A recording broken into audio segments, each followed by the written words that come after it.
right, now let's get into some United States economy news. We have a slowdown in the residential real estate market, which should be a surprise to nobody. Because of higher interest rates, we are seeing an increase in the average payment for a house, and this is causing overall housing purchases to decline. The Wall Street Journal did an analysis on home inspectors, and home inspectors are seeing a massive plummet in their number of jobs that they have to do each month because people just aren't looking to buy homes and aren't looking to inspect things. Yeah. Homes are one of the commodities that are most affected by interest rates, specifically because of how tied it is to mortgages and loans. And, same thing with car prices. Car prices go up a lot when interest rates go up because so many people finance their cars. Purchases that are done through financing are going to be hit the most with rising interest rates, right? So home sales were down 7% last year.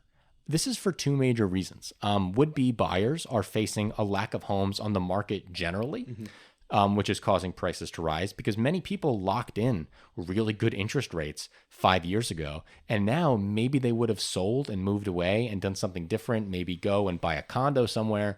Not anymore. Yeah. They're staying in that home because they have a 4% interest rate locked in, and they should stay in that home for the rest of their lives. There's no reason to leave. Yeah. At least for a very long time. Right. And now baby boomers just don't have a reason to downsize. There's no reason. Not only that, sometimes baby boomers can't downsize because of restrictive zoning laws that have made it so that there are no smaller homes in their communities to even look for. And again, since these prices are so high, they can't afford it. And And if they were going to finance a new home or finance a new condo, why give up the rate? Exactly. There's no reason. Yeah. So this is leading to people renting longer, as now mortgage payments are now more expensive than renting. Now, in American history, that used to be the case. It used to be normal that mortgage payments were more money than renting. That was normal. Throughout the 70s and up into the 2000s, mortgage payments were always more. But after the 2008 recession, mortgage payments actually became cheaper than renting. This was because of the historically low interest rates that we saw, the quantitative easing, the putting money back into the economy so people could buy things, right? Yeah. That's why mortgage rates dropped below. I'll give an example. In 2006, the average mortgage payment was $1,518, while the average cost to rent was $1,000, a whole $500 difference.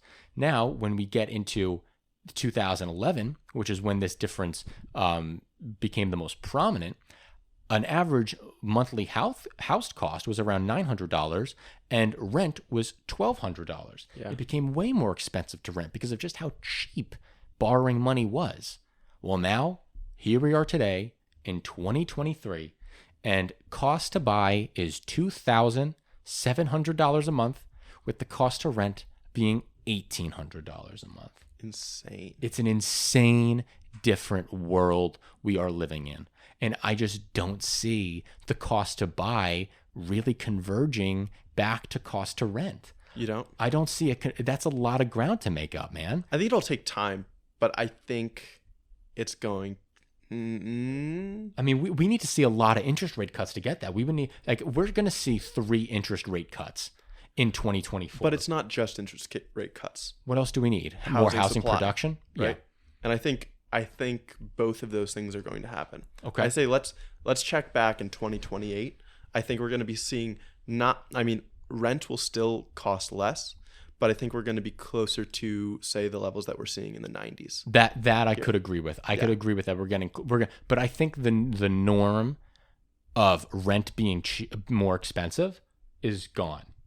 I don't know if we're going to get back to the world of rent being more expensive than buying. Oh, sure. That's what I'm saying. I don't see us going back to 0% interest rates. No, I don't either. But I don't think we want to. No, we don't. Right?